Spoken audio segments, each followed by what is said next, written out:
রাশিয়ার সাথে আমেরিকার পারমাণবিক অস্ত্র নিয়ন্ত্রণ চুক্তি নিউ স্টার্ট সম্প্রতি স্থগিত হয়েছে। ফলে বিশ্ব আবারও পারমাণবিক যুদ্ধের ঝুঁকিতে পড়ল। আর কোনো একটি দেশ এই যুদ্ধ শুরু করা মানেই সেটা অন্যান্য দেশগুলোর মাঝেও ছড়িয়ে পড়া। বর্তমানে 9টি দেশের হাতে পারমাণবিক অস্ত্র রয়েছে। সেগুলো হচ্ছে রাশিয়া, আমেরিকা, চীন, France, Britain, Pakistan, Bharat, Israel এবং উত্তর কোরিয়া।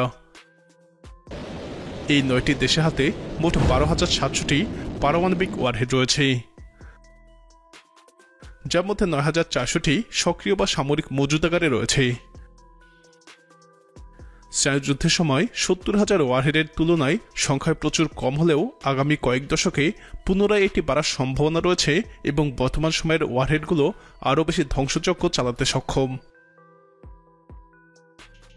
আসুন দেখে নেই কার হাতে সবচেয়ে বেশি পারমাণবিক অস্ত্র রয়েছে। একটি পারমাণবিক অস্ত্র মুহূর্তের মধ্যেই কয়েক লক্ষ মানুষ মেরে ফেলতে সক্ষম, যা পরিবেশ এবং মানুষের উপরেও প্রচণ্ড ক্ষতিকর প্রভাব ফেলবে। নিউ ইয়র্ক শহরের উপর কেবল একটি পারমাণবিক ওয়ারহেডে বিস্ফোরণ ঘটলেই প্রায় 6 লক্ষ লোকের প্রাণহানি ঘটবে। 9টি পারমাণবিক শক্তিধর দেশের কাছে 13,000 পারমাণবিক অস্ত্র মজুদ রয়েছে, যেগুলো প্রতিটির সক্ষমতা হিরোশিমা নাগাসাকিতে ফেলা বোমার কয়েক গুণ। এগুলো ছাড়াও আরও 32টি দেশ এই পারমাণবিক অস্ত্রের সাথে জড়িত। এর মধ্যে 5টি দেশের কাছে অন্য দেশের তৈরি পারমাণবিক অস্ত্র রয়েছে এবং বাকি 29টি দেশ সেগুলো ব্যবহারের প্রাথমিক অনুমোদন দিয়েছে। তবে এখনকার যুদ্ধে যদি পারমাণবিক অস্ত্র ব্যবহার করাই হয়, সেটি হবে ট্যাকটিক্যাল পারমাণবিক অস্ত্র।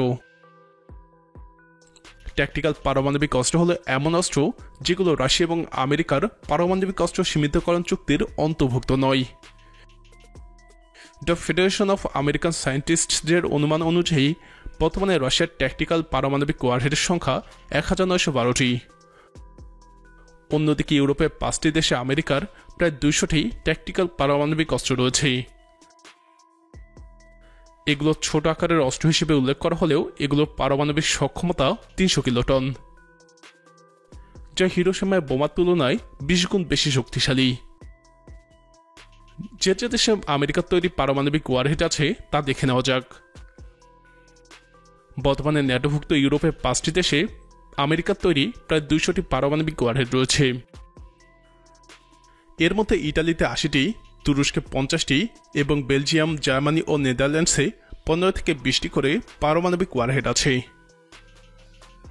এই 5টি দেশ ছাড়াও ন্যাটো এবং কালেকটিভ সিকিউরিটি ট্রিটি অর্গানাইজেশন বা CSTO চুক্তির অধীনে আরও 29টি দেশে পারমাণবিক অস্ত্র মজুত এবং ব্যবহারের অনুমোদন দিয়েছে।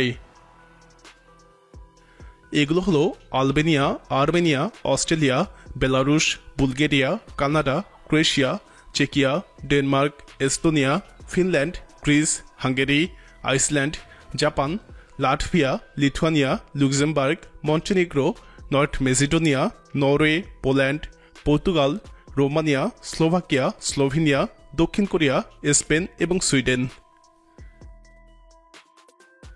আমেরিকা এই দেশগুলোকে পারমাণবিক অস্ত্র দিয়েছে বা দিবে মূলত রাশিয়ার মোকাবেলা করতেই। নতুন করে আরও কয়েকটি দেশ অবশ্য পারমাণবিক অস্ত্র তৈরির চেষ্টা করছে বা করতে চায়। এই ক্ষেত্রে সবথেকে বেশি আলোচনায় আসে ইরান, তুরস্ক এবং সৌদি আরবের নাম। এর মধ্যে ইরান পারমাণবিক অস্ত্র তৈরিতে অনেক এগিয়েছে বলেই জানাচ্ছে পশ্চিমারা। প্রিয় দর্শক, বাস্তবিক পক্ষে পারমাণবিক যুদ্ধের ঝুঁকিতে পৃথিবী কতটুকু রয়েছে বলে আপনি মনে করেন? আপনার মতামত কমেন্টে জানান। নিয়মিত এরকম ভিডিও পেতে আমাদের চ্যানেলটি সাবস্ক্রাইব করে আমাদের সাথেই থাকুন।